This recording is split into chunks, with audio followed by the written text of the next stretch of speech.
Doctor Ajil കോട്ടായിൽ, നോക്കൂ, ഒരു കാലത്ത് മഴ കാത്തിരുന്നവർക്ക് അത് കൃത്യമം കിട്ടിയിരുന്നു, വെയിൽ കാത്തവർക്ക് അതും അനുഭവമായിരുന്നു. പക്ഷെ ഇന്ന് പ്രകൃതിയിലുണ്ടാകുന്ന മാറ്റങ്ങൾ അനുഗ്രഹങ്ങളല്ല, ആശങ്കയാണ്.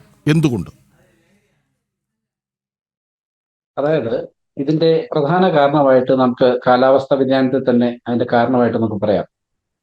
മൺസൂൺ മഴ താങ്കൾ സൂചിപ്പിച്ച പോലെ തന്നെ 10-25 വർഷങ്ങൾക്ക് മുമ്പുള്ള മഴയുടെ സ്വഭാവമല്ല നമുക്ക് ഇപ്പോഴത്തെ മൺസൂൺ മഴയിൽ കാണുന്നത്. പണ്ടൊക്കെ മൺസൂൺ എന്ന് പറയുന്നത് ഒരു ആഴ്ചകളോളം നീണ്ടു നിൽക്കുന്ന ഒരു മഴ, വളരെ അതിശക്തമായിട്ടുള്ള മഴയല്ല, ആഴ്ചകളോളം നമുക്ക് മഴകൾ എല്ലാ ദിവസവും ഒരു ഫുൾ ഫുൾ ഡേ നമുക്ക് മഴ ലഭിക്കുന്ന ഒരു അവസ്ഥയുണ്ടായിരുന്നു. പക്ഷെ അത് പ്രധാനമായും ഞാനൊരു 20 കൊല്ലത്തിന് മുമ്പ് അല്ലെങ്കിൽ 15 കൊല്ലത്തിന് മുമ്പുള്ള ഡേറ്റ പരിശോധന നമുക്കറിയാൻ പറ്റും.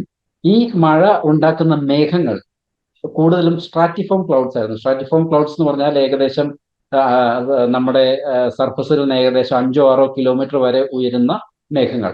അപ്പൊ അത് ഈ പറയുന്ന പോലെ അതിശക്തമായിട്ടുള്ള മഴ ഉണ്ടാക്കാൻ പര്യാപ്തമായിരുന്നില്ല.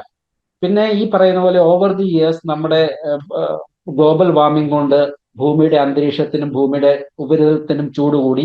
അതേപോലെ തന്നെ നമ്മുടെ ഓഷൻ ടെമ്പറേച്ചറും സീ സർഫസ് ടെമ്പറേച്ചറും അതേപോലെ ക്രമാതീതമായിട്ട് വർദ്ധിച്ചു. അതിന്റെയൊക്കെ ഫലമായിട്ട് അന്തരീക്ഷത്തിൽ കൂടുതൽ ബാഷ്പം ഉൾക്കൊള്ളാനുള്ള ഒരു കണ്ടീഷൻസ് ഉരുത്തിരിഞ്ഞു വന്നിട്ടുണ്ട്. അതുകൊണ്ട് തന്നെ എന്താണ് സംഭവിച്ചതെന്ന് പറഞ്ഞാൽ, ഈ പണ്ടുണ്ടായിരുന്ന ഞാൻ ഈ ആദ്യമേ പറഞ്ഞ പോലെ സ്ട്രാറ്റസ് ക്ലൗഡ്, അതായത് 5-6 കിലോമീറ്റർ വരെ ഉയരമുള്ള ക്ലൗഡിൽ നിന്നുള്ള മഴ മാറി വളരെ ഡീപ്പായിട്ടുള്ള, അതായത് ഡീപ്പ് കൺവെക്റ്റീവ് ക്ലൗഡ് സിസ്റ്റം, ഏകദേശം 10-12 കിലോമീറ്റർ വരെ ഉയരുന്ന ക്ലൗഡിൽ നിന്നുള്ള മഴ, അങ്ങനെയുള്ളൊരു മഴ മഴ മഴ ലഭ്യമാകുന്ന രീതിയിലേക്ക് നമ്മുടെ അന്തരീക്ഷം മാറിയിരിക്കുന്നു, മൺസൂൺ കാലം മാറിയിരിക്കുന്നു.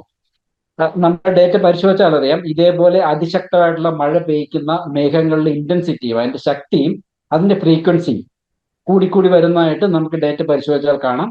അത് നമ്മുടെ കേരള തീരത്ത് വളരെയധികം എവിഡന്റ് ആണ്. കാര്യം എന്ന് പറഞ്ഞാൽ നമ്മുടെ കേരള തീരത്തിന് അടുത്ത് കിടക്കുന്ന അറേബ്യൻ സീയുടെ ചൂട് ക്രമാതീതമായിട്ട് വർദ്ധിച്ചിട്ടുണ്ട്. അത് ഏകദേശം ഒരു മീൻ സീ സർഫസ് ടെമ്പറേച്ചർ, അതായത് ശരാശരി താപനില എന്ന് പറയുന്ന ഏകദേശം ഇപ്പോൾ 28 ഡിഗ്രി എങ്ങാണ്ടാണ് മൺസൂൺ സമയത്ത്. ഞാൻ പറയുന്നത് ജൂൺ, ജൂലൈ, ഓഗസ്റ്റ്, സെപ്റ്റംബർ മാസത്തെ ശരാശരി താപനില ഏകദേശം 28 ഡിഗ്രി സെൽഷ്യസ് ആണ്. അപ്പോൾ ഇങ്ങനെയുള്ള ഒരു കാലാവസ്ഥ നിലനിൽക്കുന്നതുകൊണ്ട് തന്നെ നമ്മുടെ അറേബ്യൻ സീയിൽ മിസോസ്കേൽ കൺവെക്റ്റീവ് സിസ്റ്റം എന്നാണ് നമ്മൾ അതിനെ പറയുന്നത്. അതായത് ഏകദേശം ഒരു 1000 കിലോമീറ്റർ സ്ക്വയർ വലിപ്പമുള്ള ഒരു ക്ലൗഡിന്റെ സമുച്ചയത്തെയാണ് നമ്മൾ മിസോസ്കേൽ കൺവെക്റ്റീവ് സിസ്റ്റം എന്ന് പറയുന്നത്. അപ്പോൾ ഈ മേഘങ്ങളുടെ പ്രത്യേകത എന്ന് പറഞ്ഞാൽ ഇത് സ്ട്രാറ്റിഫോം ക്ലൗഡ്സ് അല്ല, ഏകദേശം 10-12 കിലോമീറ്ററിലധികം വരുന്ന ഒരു മേഘങ്ങളുടെ ഒരു കൂട്ടം. ആ കൂട്ടത്തിന്റെ ഒരു എക്സ്റ്റൻഷൻ മാത്രമാണ് ശരിക്കും പറഞ്ഞാൽ ഈ നമ്മുടെ ഈ കരയിലേക്ക് കയറി പെയ്ത് അതിശക്തമായിട്ടുള്ള മഴ, 1-1.5 ദിവസം നീണ്ടു നിൽക്കുന്ന അതിശക്തമായിട്ടുള്ള മഴ ഉണ്ടാക്കുന്നത്. ഇപ്പൊ 2018 തൊട്ട് 2018-ലായാലും 2019-ലായാലും പിന്നെയുള്ള വർഷങ്ങളിലായാലും ഈ അതിശക്തമായിട്ടുള്ള മഴയുടെ പ്രധാന കാരണമായിട്ട് നമുക്ക് കാണാൻ കഴിയുന്നത് ഈ ക്ലൗഡിന്റെ സ്ട്രക്ചറൽ ചേഞ്ചസിൽ ഉണ്ടാകുന്ന മാറ്റങ്ങളാണ്. ഇപ്പം ഈ കഴിഞ്ഞ 2 ദിവസം മുമ്പ് നമുക്ക് പത്തനംതിട്ട, കോട്ടയം, അതേപോലെ കേരളത്തിന്റെ കിഴക്കൻ മേഖലയിൽ കിട്ടിയ മഴയുടെ മേഘങ്ങളുടെ ഘടന പരിശോധിച്ച് കഴിഞ്ഞാൽ അറിയാം, അതിന്റെ ഭൂരിഭാഗവും ഏകദേശം 90% അതിന്റെ ജെനിസിസ് ശരിക്കും അറേബ്യൻ സീയുടെ മുകളിൽ തന്നെയാണ്. അതിന്റെ ഒരു എക്സ്റ്റൻഷൻ മാത്രമാണ് കരയിലേക്ക് വന്നിരിക്കുന്നത്. അപ്പൊ അതാണ് ശരിക്കും പറഞ്ഞാൽ ഇത്രയധികം ഡാമേജിങ് ആയിട്ടുള്ള മഴ നമുക്ക് ഉണ്ടാക്കുന്നത്. അപ്പോൾ അത് കാലാവസ്ഥ വ്യതിയാനം കൊണ്ട് തന്നെ നമ്മുടെ മൺസൂൺ ക്ലൗഡ് സിസ്റ്റത്തിൽ ഉണ്ടാകുന്ന മാറ്റങ്ങൾ ഇതിന് പ്രധാന കാരണങ്ങളാണ്. അപ്പൊ ഈ ഒരു അവസ്ഥ ഇത് സ്റ്റോപ്പ് ചെയ്യാൻ പോകുന്ന അവസ്ഥയല്ല, ഇത് കൂടിക്കൊണ്ടിരിക്കും. ഇതിന്റെ രൂക്ഷത കൂടിക്കൊണ്ടേയിരിക്കും. ഓരോ വർഷവും ഇത് കൂടാൻ പോകുന്ന പ്രതിഭാസം തന്നെയാണ്. ഇനി നമുക്ക് ലഭിക്കാൻ പോകുന്ന മഴ എന്ന് പറഞ്ഞാൽ ഇതേപോലെ എക്സ്ട്രീം മഴ തന്നെയായിരിക്കും, ഒരു സംശയവുമില്ല.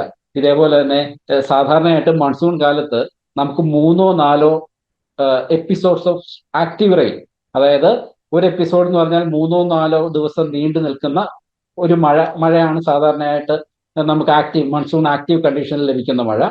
അപ്പൊ അതേപോലെ 3-4 പ്രാവശ്യമാണ് ഇത് നമ്മൾ അതായത് ജൂൺ മുതൽ സെപ്റ്റംബർ വരെയുള്ള മൺസൂൺ കാലഘട്ടത്തിൽ നമുക്ക് സാധാരണ കിട്ടുന്നത്.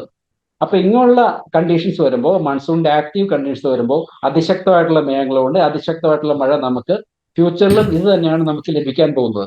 അപ്പം ശരിക്കും പറഞ്ഞാൽ നമ്മുടെ പ്രിപ്പയർനെസ് എന്ന് പറയുന്നത് ഈ പറയുന്ന പോലെ ഒരു മൺസൂൺ കാലത്ത് 8 or 10 ദിവസങ്ങൾക്ക് വേണ്ടിയിട്ടുള്ള പ്രിപ്പറേഷൻ ആണ് ശരിക്കും നമ്മൾ ചെയ്യേണ്ടത്.